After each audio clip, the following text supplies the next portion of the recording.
Hi guys, so we're gonna have a sit-down conversation with a DFAC Pro bodybuilder.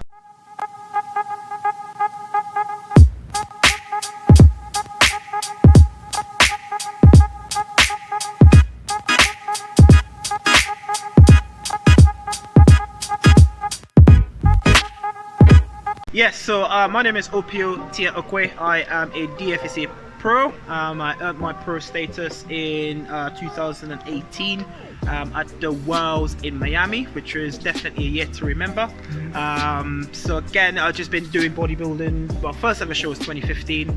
Now we're here in 2020, so 5 years on, and really into the sport. And I'm a fully qualified personal trainer and I'm an online coach. So that's a little intro on me. Happy to have you on. Thank you for having me. Obviously, you guys, I'm sure, would have seen the training session we had, training back. Very in-depth discussions throughout and afterwards to explain the importance of properly structuring your training sessions. So yeah, if you haven't seen it and you want to get insight into how a pro trains, then go and check that out. Link will be in the description, I think. Yeah, I'll put the link in the description. Cool. Right, so where to start the conversation? I think the first thing that I'm really interested in for the people to know is where you started and how you started bodybuilding in the first place, in terms of your mindset going into it and all that kind of stuff. More of the competitive side or just bodybuilding in general? For right now, let's go to the competitive side. Okay, sure. And then we'll go further back after that. But I really want these guys to know. Yeah. Sure. Yeah. So yes, as I said, 2015 was the first show I've done. The reason I've actually done a show was for charity, because I worked for a corporate company at the time, and we supported charity events, and everyone in the office had to do something individually to raise money. And at the time, I was in around about 107, 108 kilos of body weight, but I was into training, lifting relatively heavy stuff. I would imagine when I was at that age. And I've always wanted to sort of lose weight and slim down, but like the motivation to do it and the knowledge and stuff to do it back then, I would try, but then sometimes you try a little bit too hard when you can work a little bit more efficiently to actually make it happen. So yeah, 2015, I just wanted to do it for a charity event. So I thought, I put my hand up and said, all right, do you know what, I'm going to do a bodybuilding show. Whereas the whole office just kind of looked at me and think, okay, cool, then. Right, let's get it done. Yeah. And I worked with my friend who I went to school with, Russell, at the time. We only did like a 10-week prep. But I think I took off 25 kilos just to come in. Never forget the show, but again, it was an eye-opener when I did that. When I did the show. But obviously, of course, I've raised the money for the charity, which is the main thing. But to me, it was more the messages I had from the competitors afterwards. They kind of saw from what I did for 10 weeks. And they was pretty shocked to see what I've actually done. And a few guys messaged me and also said that if you continue this, my man, you've actually got a really bright future ahead of you in bodybuilding. And that was 2015, and I was more sort of happy to get my life back because it was just stuff that I've never done before. Literally, I stopped from eating kebabs and pizzas and stuff. And then the next day, literally the next day was just like, right, cool, this is your diet. Where's the carbohydrates? What's carbohydrates? On your bike, mate, there you go, sort of thing. And then after that season, I was really happy to get my life back. I raised the money for the charity, and it was kind of lingering. I just thought to myself, actually, if I give myself time, I think I can actually do a lot better. Obviously, in the 2015 show, I did not place. Okay, there was 17 in the class. They only called out the first 6th or 7th place, but I didn't place. I don't know what I placed. I didn't stick back for feedback. And 2016. Did the same thing again, not for charity, but just for how far I can sort of push it. So I worked with my friend again, and so we did a show, a little longer prep, was 16 weeks I believe, which was, it seems longer than time, but 16 weeks for natural bodybuilding, that is not long. It's not long at all. It's like more like a lifestyle fitness change. That is that. Mini cut. That's it. Mini cut. And you said it. So 2016, so I did a show now at the Southerns where I came second, and my conditioning was not where I think it could be. And then for the British final, I did not do the British final because I said, there's a lot of work I needed to do. And again, it's all about, sort of getting your life back and stuff like that, and happy to do social events and stuff. And then from then, I've just really said, right, let me just strip this back down to the basic, understand calorie, macronutrition. So again, what carbs, fats, protein, and then what they all do and a combination of them all, what they do, etc. So I really stripped it back down, spent hours and probably days worth of just reading up on case studies and stuff, just to really get my knowledge up. And then in 2017 I said to myself, right, okay, cool, I'm gonna prep myself, let's see how far we can go. And when I done that now, it was a completely different physique which I've done.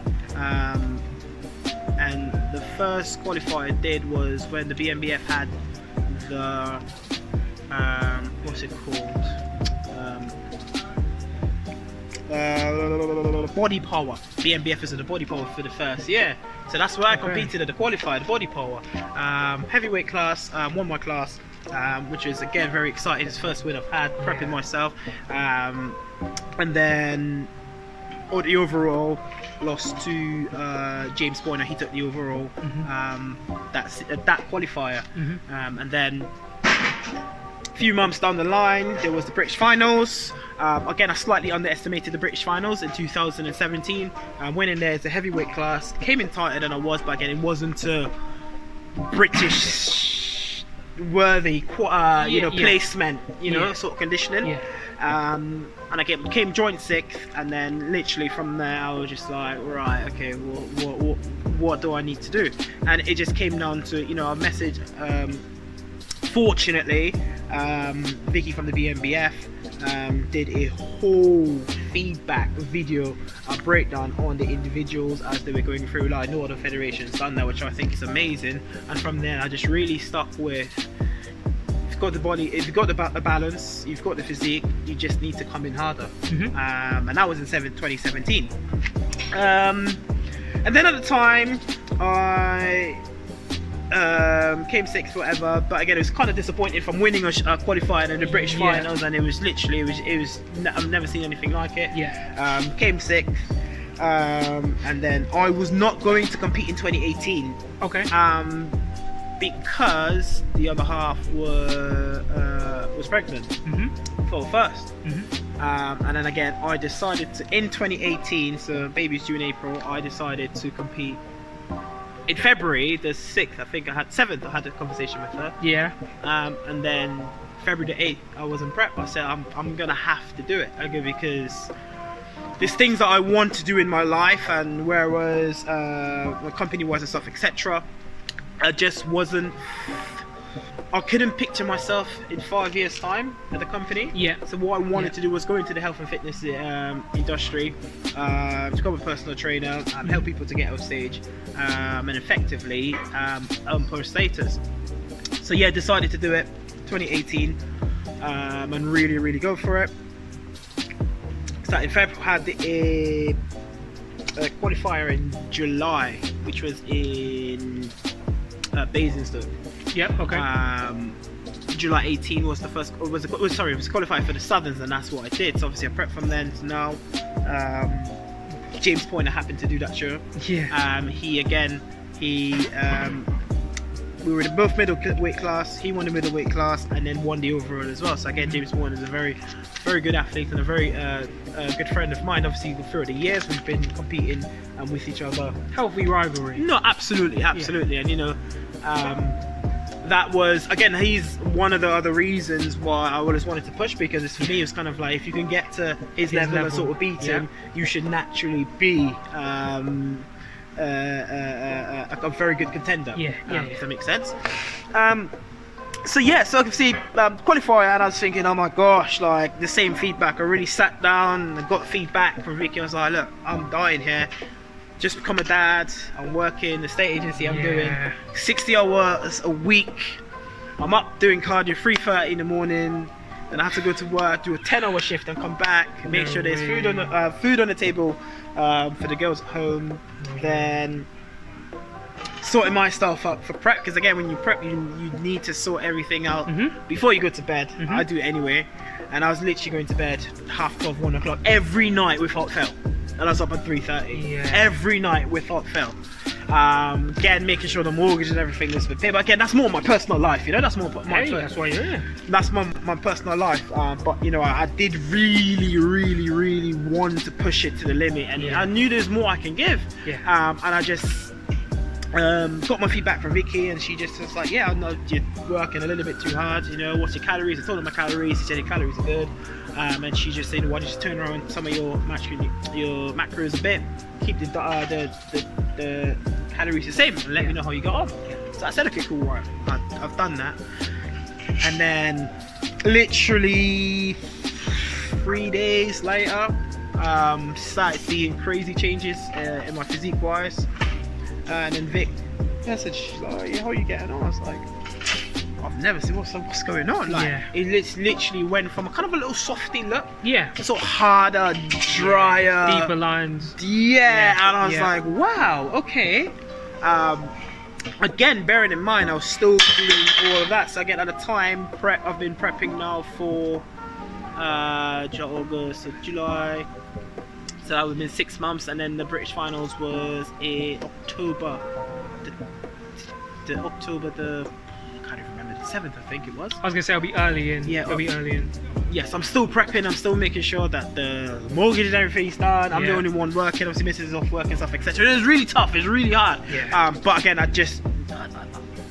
think my goal was a lot bigger than to use that as an excuse. And again, I really did not want to go back into the office after. I just didn't want. I just wanted to come out of that whole environment and help me set up as well. So anyway, the changes and stuff started happening. Vicky was said, how are you getting on? I said, like, great. And then carried on, and just before 3 weeks of the Brits, she just messaged me. She goes, how are you getting on? I was like, yeah, I'm good, but I was literally, I was dying. I was dying, and she's like, okay, cool, send me over some photos. Send over some photos to her. But it's crazy when you're in prep and you're working and you're busy and you're looking at your physique. You never think that you're good enough. No. You never think that you're good. No. So when I look at the photos now, I'm like, dude, like you were lean. You were inside out. Obviously, I couldn't see that. Obviously, I just want more. And I think as natural bodybuilders, I think we tend to compare ourselves with Olympians' condition and size and you know, who's been doing it for years, and you know, if we can't look like that, we're not good enough. That's my take anyway. No, I agree. I definitely agree. I think that's my take anyway. But you know, Vixie said, you look, you know, he says, yeah, you look good. You know, looking a wee bit flat. And I was just like, I just don't know, I've just been doing the cardio and stuff. And she basically said, if you want, give your hand towards British finals. I said, please, dude, like, take everything. You just help. I'm dying here. I work, cardio, everything. Yeah. I'm tired. Take everything. So, you know, fortunately, I had the grace to work with Vic. She sent me over my diet plan. So I looked at the diet plan. I was just like, oh bloody hell, it's more food, because at the time, I was prepping around about sort of 485, and she bumped it over 500. Okay. Going into the show, and she's like, lock off all the cardio and everything. And again, at the time, it's just like, because I've always known doing cardio will get you shredded. Yes. Does that make sense? Yeah, or doing cardio, you know, but it is, if your expenditure is right and you know what you're eating and what's coming out, etc. It's balance, isn't it? Absolutely. Balance. And then, got the food changes and stuff, and as again, it's coming into the show, I was sort of growing and getting a lot more full, and you know, I still didn't think I was good enough. But again, I looked at my photos recently, which was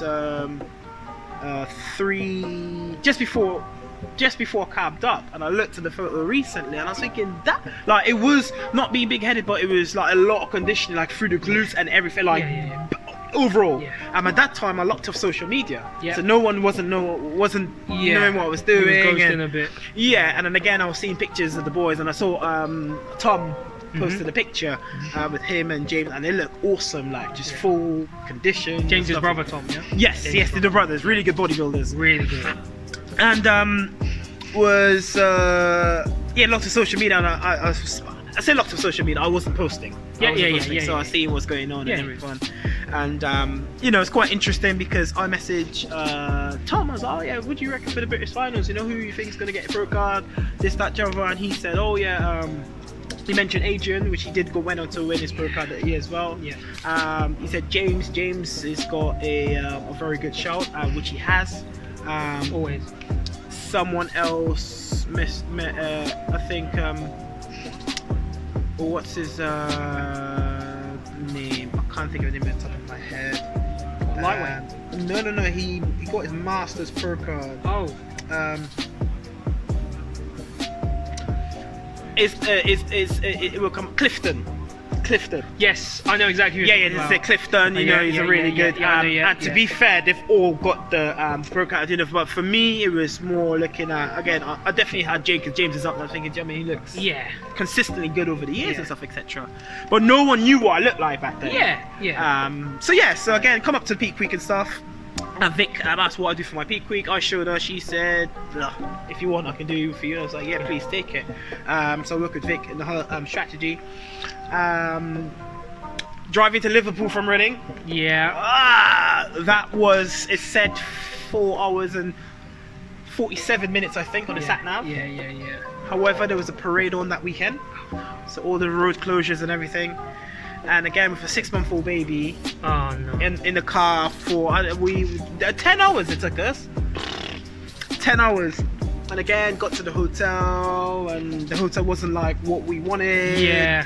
I just had to say, look, I need to drop you guys off here. I need to run to registration before it closed. So I'm running to registration, hot and bothered, and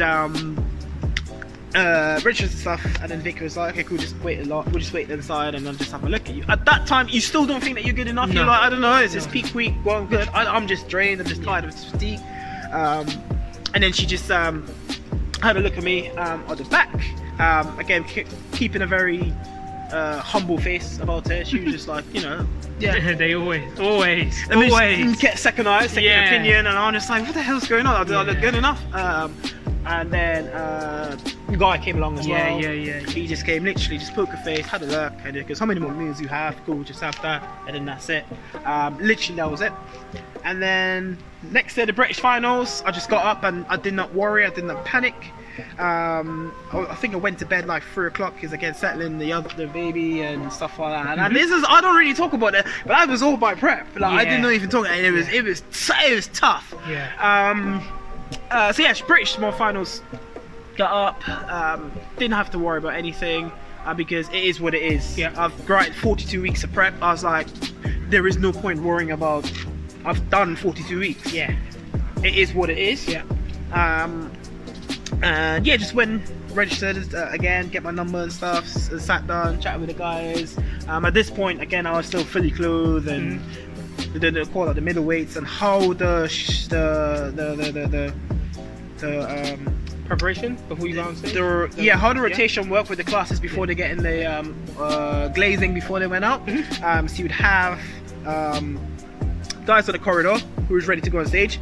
Guys who are glazing just before the guys, and again you have the guys in the other door, so it's like a sort of a 3-way point. But you can still see everyone. If you look that way or that way, you can still see everyone. And then middleweights called out, cool, trying to get pumped up and stuff. I was just there, just pumping up in my clothes and stuff. And then there's like, cool, middleweight's going to be on soon, blah blah blah. So I just took my clothes. Again, not even paying a bother to anyone.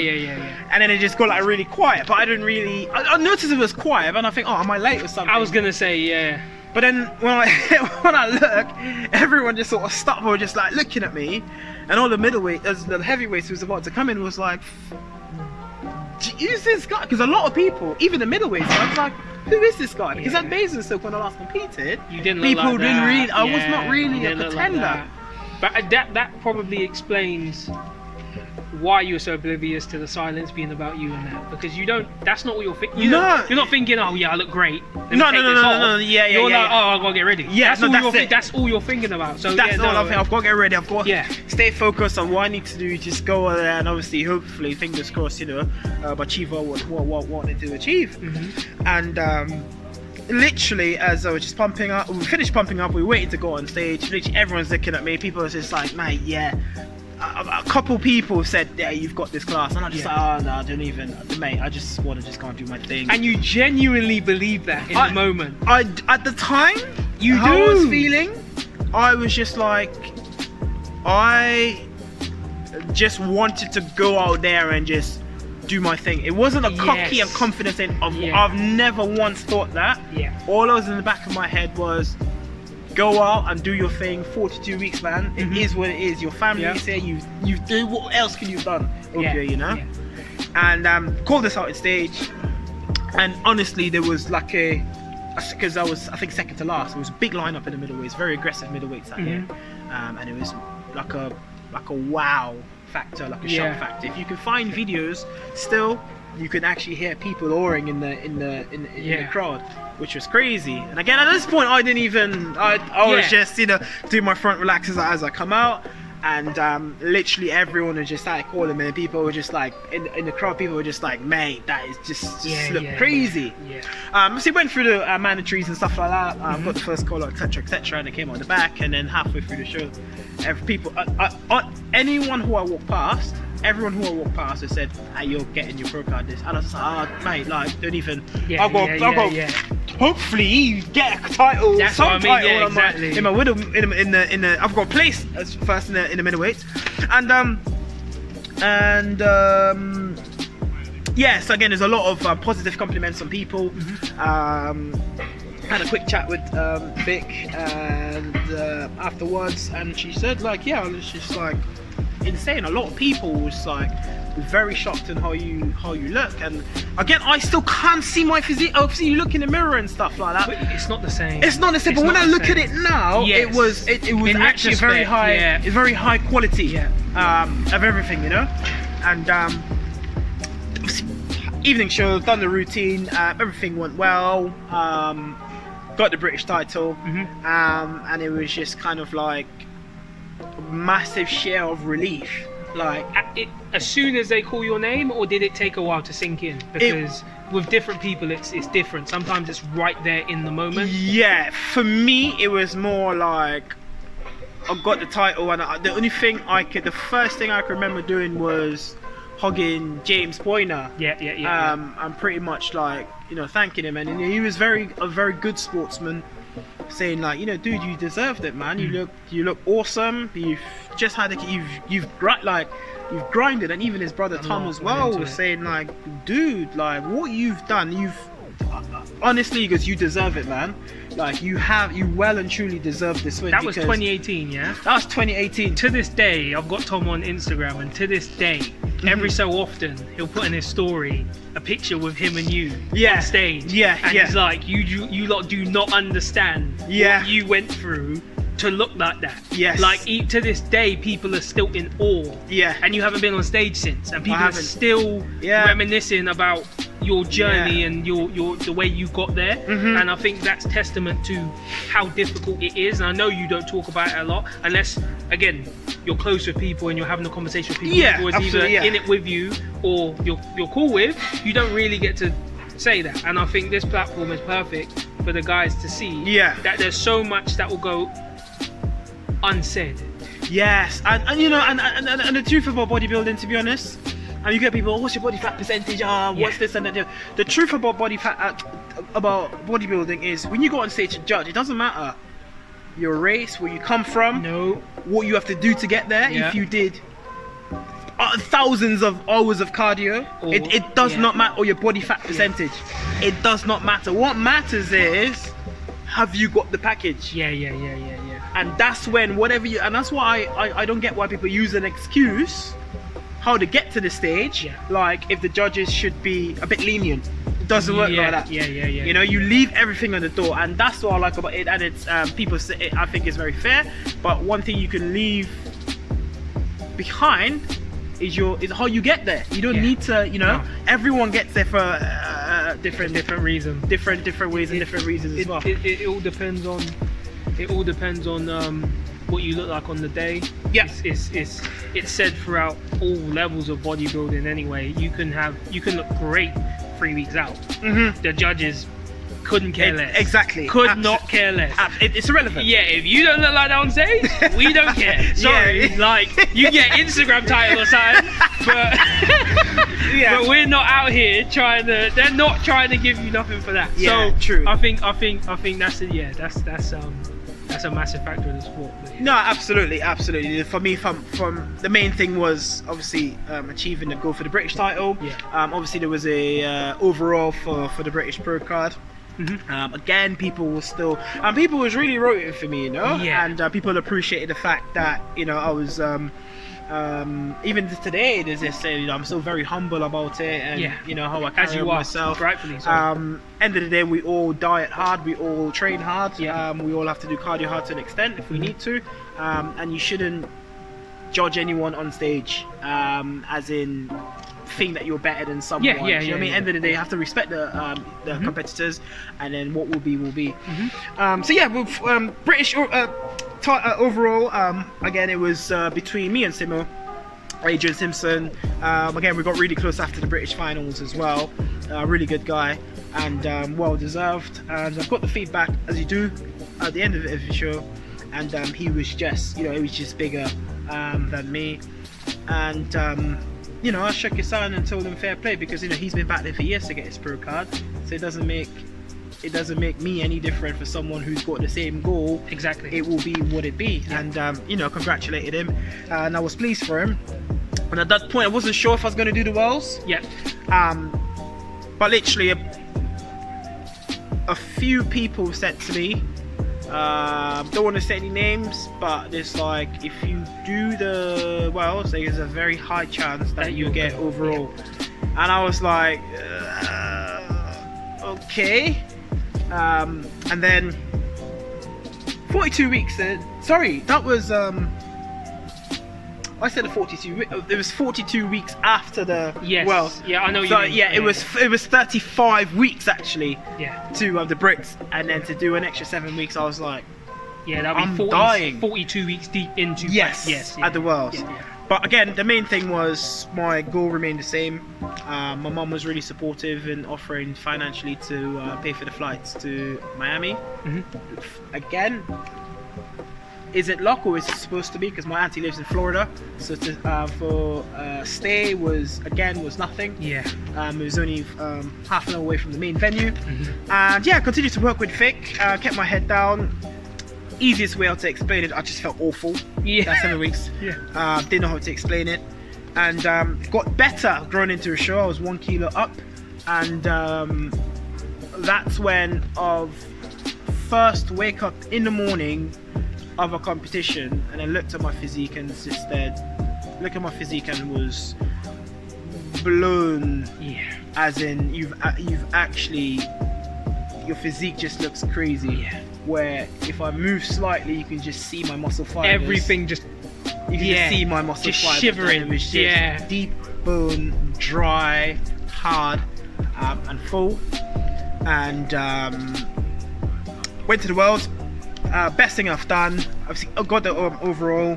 And 2018. That's pretty much a year to remember. Yeah, obviously man. going claiming the world title. I got a British title, didn't quite get the overall, and then got a world title and a pro status there. So if any of you guys get the opportunity, if you're invited to a Worlds, do the Worlds, because it's not like the UK. Depending on where it is, it's different, it's more fun. You can have a little bit of a holiday afterwards, but for me that was a massive year. I think out of all the bodybuilding stories I've heard personally from guys I've spoken to, and guys that I've had the privilege of hearing on podcasts or on the Instagram lives or whatever the case may be, yours is both the most interesting, the most motivational for me, and at the same time, it is in no way whatsoever relatable. Like, I feel like you showed a level of resolve that people just don't have. Yeah. Like, I respect you so much for it, and I think everyone else does, which is clear. If you go on their socials, people still talk about it. You showed everybody that they don't have a right to complain. get the hell on with it. That's it. And do what needs to be done. That's it. That's what I'm saying. If you want to do the bodybuilding, it's not. No one forcing you to do it. No. And I don't get why people complain. Yes. No one's forcing you to do bodybuilding. Your brother said the same thing when I had the conversation with him. We make a choice. Go and do it. Absolutely, and it's true. Yeah. And it's true, you know, and I can't stand people make excuses as opposed to why. The truth of the matter is, and you hear it from some of the more seasoned pros and the judges, is get better. Yeah. Yeah. Get That's better. That's what it's about. But yeah, no. Rough year, rough but well deserved year. Yeah. Would I do it again? No, but you're coming from a place now where your physique is in a better starting point in terms of prep anyway. You have a lot more quality muscle with less body fat. These sort of things, you have way more knowledge through your experiences. You still have people around you helping you out, being that second eye for you, you know, being that motivation for you to keep getting better. I think it won't have to be that hard again. I don't doubt that if it was, you would still go and do it and you would conquer it like you did in 2018. But I'm sure it doesn't have to be that difficult. No, it wouldn't have to be. You know, it's a little bit more structure from my side, for where I keep my body weight, my how I look at my balance, how I look at my my gut health as well. So again, all of that is just all of that helps prep. So you don't have to do too much because, you know, a lot of people start to lean out really early in certain body parts, but then sometimes you have to push a little bit extra for some body parts which is stubborn, and that can potentially go into reserve to potentially take off muscle as a natural. So again, what you want to do in an ideal world, again, it doesn't happen, it's very rare that you want the consistency to come off with no sort of hard dieting. But we will see. I mean, I'm injured at the moment now. You're 19 months in. Yes. Shoulder. Well, I don't know if it's a shoulder. It is. Well, the shoulder hurts, but again, it's just really bad with external rotation. Spend thousands on rehab, chiropractors, physios, sports masseuse. Again, no one has an answer. Again, now obviously with all the pandemic and stuff, is a little bit more lenient. More than likely, we'll go private care and try to get that sorted out. But again, that's potentially what's holding me back from when next competing. When I'm going to compete next. It'll be down to hopefully when this shoulder is resolved, and I'm just trying to stay motivated, just trying to do what I can do training wise, and that's why I probably got a little bit more structure training now than I have ever done before, because again I can't afford to not train for too long due to shoulder injury, you know. No, I hear that. Again, every time I hear you go through all of those things, it just, I'm like, mate, when I compete next, when I prep next, I'm doing like I'm in the zone, and it's really inspirational in my opinion. I appreciate that, man. My next thing would be, again, coming from you who's had so much life experience in general and in competing in your career from start to finish, as you've just explained. In terms of the new guys, and ahhing about coming into the sport, what would I will ask you another question similar to this later, so we will tie it up, but what would your advice be when considering thinking about coming into competing? So there's a lot obviously mentally that goes into it. There's a lot mentally, and it's not too clear cut in how do you start. But it is a lot easier. Today we're blessed with social media. Depends how you want to use social media. I currently use social media as a very strong prop and tool for outreach for people who wanted help, seeking help and stuff, etc. Have a look, research, have a shortlist 5 coaches or 3 coaches. Who does what you're looking to do. Again, if it's men's physique, or especially men's physique, or bodybuilding, natural bodybuilding, whatever it is, right? It's that easy. You can search out on IG, arrange calls or emails. You will get a feel for who you like. You will get an idea on what sort of results to get. You kind of get an idea of what type of clientele that they have as well. So again, research on a coach. To do it yourself at a very young age, you'll kind of do what I did, which was you could only learn X amount. So much is for experience, I guess. That's it.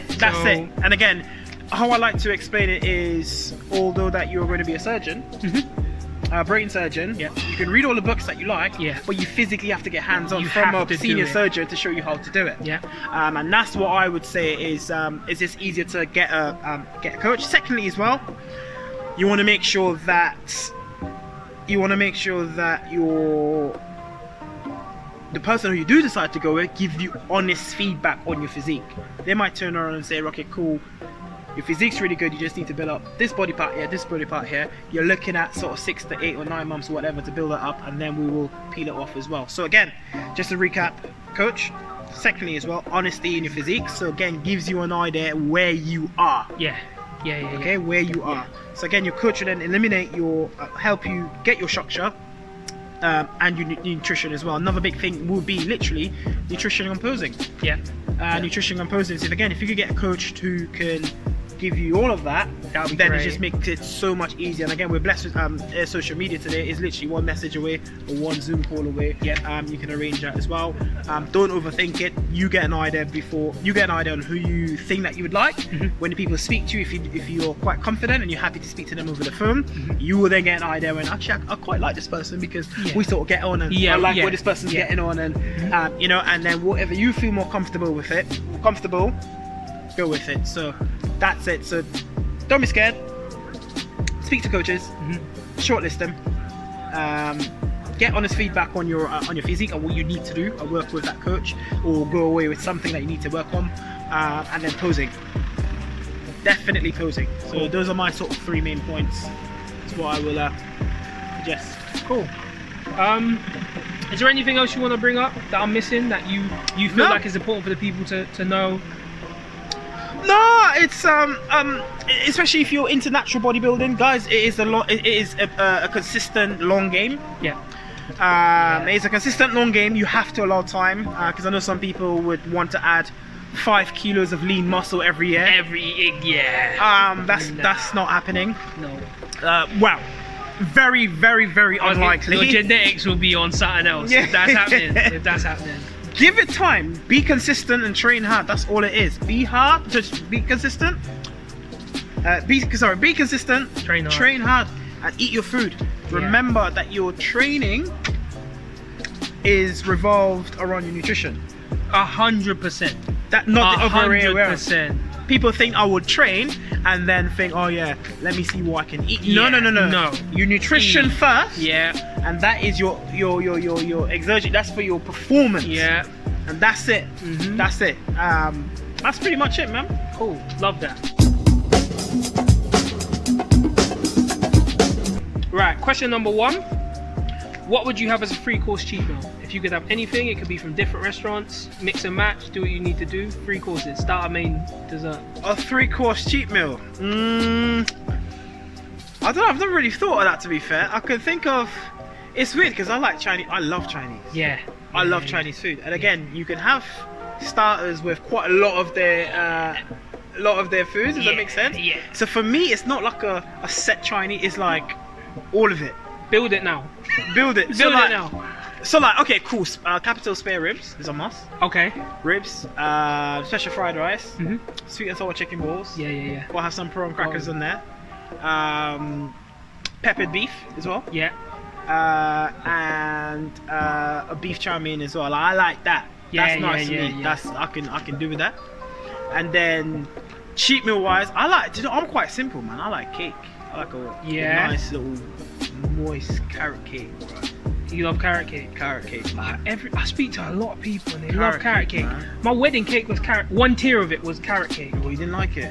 I didn't dislike it, but it ain't for me, you know. It ain't really for me. It ain't for me, man. I don't know. like it. That or like Krispy Kremes, man. A few donuts. Don't even. A few donuts. That's it, bro. Other than that, it's gotta be Chinese, man, all day long. Oh mate, all day long, that's man. Good, that's good. So you'd obviously mix and match a starter and main from a Chinese order. Yeah. So for the mains, so for the starters, I'll get like wontons are nice as well, bro. Never had them. I know what they are, but I've never had them. Mate, Never had them. Chinese, man. People Yeah. must be looking like, what? You eat Chinese? You haven't eaten that? But nah, Chinese is good. Mate, it's a cheat meal. Yes, Anyone who says they don't have a cheat meal is lying anyway. Of course you do. Yeah, Of course you do. yeah, but definitely. I'll probably, if it's a starters, I don't know. I would have You have like wontons and the crown crackers, capital spare ribs and that. That was quite nice. And then the mains would obviously be the chow meins and the rices. Yeah. Cool. No, I like that. I love a Chinese though. I love a Chinese. Should we get Chinese after here? Sure. Yeah, come then. That's a vibe still. That's a vibe still. Number 2. This is a good one. You have to pick one. Afterwards, feel free to give honourable mentions. Who's your favourite competitor in natural bodybuilding at the moment? They don't necessarily have to be active right now. Yeah. Who's my favourite natural bodybuilder on the natural circuit? Do you know what? David K. I said David K. The reason why I say David K, obviously you have like other guys, you've got like Nathan and stuff, but David K is to the roots, bodybuilding. Yeah. You know? Yeah. When he does, if he does put something once in a while, it's gonna be kind of training where he's deadlifting 220 for reps. Like, I mean, like close to 20 reps. And I like that. I mean, and he has that. It's just bodybuilding, you know. And I don't want to take away bodybuilding and go too much fitness modeling. Yeah, that's not me. Yeah. Like, whereas David, again, he's posing, his physique, his presentation, everything. And again, seeing him last year was mind blowing. So David, for unreal. me, at the British Grand Prix. Unreal. So for me, it's David. For me, it's David, man. For bodybuilding, I think he gets this one. I think that's a really good shout. Anyway, I think anyone who's invested currently in natural bodybuilding, I think he's going to be a lot of people's picks. Yeah, I think he's going to be a lot of people's bodybuilder David. Yeah, I want to get him on the show as well at some point. That'll be very good. He's up in Scotland, but hopefully he'll come. So I'm gonna give him a shout and try and make that'll be good. That'll be good. Right, number 3. What is one thing you wish you knew either before starting your competitive career or early into it? To help for bodybuilding wise? Yes. High carbs, probably. Yeah. High carbs. Game changer. Yeah. You know, sometimes when I used to think like, oh my gosh, like 350 is high carbs. It's like, nah. It's not. Nah, it again is a cup half empty or half full. Yeah. It depends on how the individual is at high carbs to them, etc. Yeah. But I think high carbs is a game changer. Not everyone does it. Not everyone agrees with it. But high carbs, man. High carbs, definitely. 3 C's: carbs, consistency, and compounds. Move that, and that's it. Yeah, you're got it from the guy. I got it from the Body Academy, from Vic and those guys up there. Is it? The 3 C's, man. Honourable mention, Body Academy and Vicky, David, all them guys up there. All of them lot up there who's involved in there. They're proper natural bodybuilders. They are, real talk. They are going. They know everything. Yeah. They flipping about. They're about it. They're really about it. Yeah. And again, I'd love to go and speak to Vicky and all of these guys. I'd love it. Yeah, so that's why I choose Dave, because they're bodybuilders. They're really, they really into embody exactly what we're talking about. None of this watered down. Cross. Straight. Yeah. Barbell back squat. Put that on. Do reps. Bang that. Yeah, no, I hear that. Okay, cool. See, that was kind of sharpish. I like that. Okay, like I said, is there anything else you want to touch on with these guys? No, to be honest, man, I think I've spoken quite a lot. Again, appreciate that you starting up this TV program, the YouTube program. Yeah. I think it would help a lot of people get an idea on what it's really like. Yeah. Again, appreciate you taking the time to spend time with me, to find out how I train, and to help. If it helps anyone, then that's really good. But no, dude, man, I just really appreciate you, my friend. Well, I appreciate you coming. I know, obviously, you have a love for the sport. Everyone I've had on this show so far has a love for the sport, and anyone who I may ask that can't make it or doesn't want to be on the show doesn't mean they don't love the sport. But I know that there's a lot of people that particularly, they live this. Yes. They live this, and since I started doing it, I now live it, and I want people to understand that this is something that is an elite sport. It is. This is an elite sport. High level. Mentally and physically, you have to be tip top. Yep. Otherwise, you're not going to be. You're not going to be. Again, genetics plays a part. You're not really going to be a spotlighted. No, you won't. And spotlighted. And spotlighting is a great word actually to segue onto what this channel's about. It's about putting the spotlight onto everybody, from novices in the game. I want to get their intake, their take on stuff. By the way, if you're a novice, shout me on Instagram or put in the comments, and I'll be happy to get you on to have a chat. You know, I want to get your insight on things and how you view the sport. If I don't know how you view it, then I don't know what content to put out to try and help you guys to understand feedback and stuff. So yeah, don't feel like this is just a platform for the guys who are tried and tested and have done this and have won stuff and have accolades. It's for everybody, and it's about like I say, spotlighting it and making sure that people know that this is a sport. Sharing info and experience and knowledge. That's all exactly. Getting different people's takes. So yeah, guys, I hope you found this obviously interesting. I hope you found everything helpful. Again, if you're missing out on anything, then just drop it in the comments, and yeah, let us know. Where can they find you on socials? So social media again will be my most active account. My most active would be Instagram, Opio_DFAC_pro. I'll tag it on the I think it is. And then I have a personal Facebook and a one that does coaching and personal training as well. Just type in Opio into the search bar. I should pop up there anyway. Again, IG, I'm a lot more active. And again, if you've got any questions and stuff, etc., find them across. More than happy to help. Cool, guys. Again, if you guys have any questions for Opio specifically, let me know, or find him on his Instagram or Facebook and DM him or private message him directly and get his take on things. He's happy to help. All the guests I have on here are friendly and happy to help all you guys. So yeah, I hope you enjoyed it, and see you guys next time. Excellent. Cheers.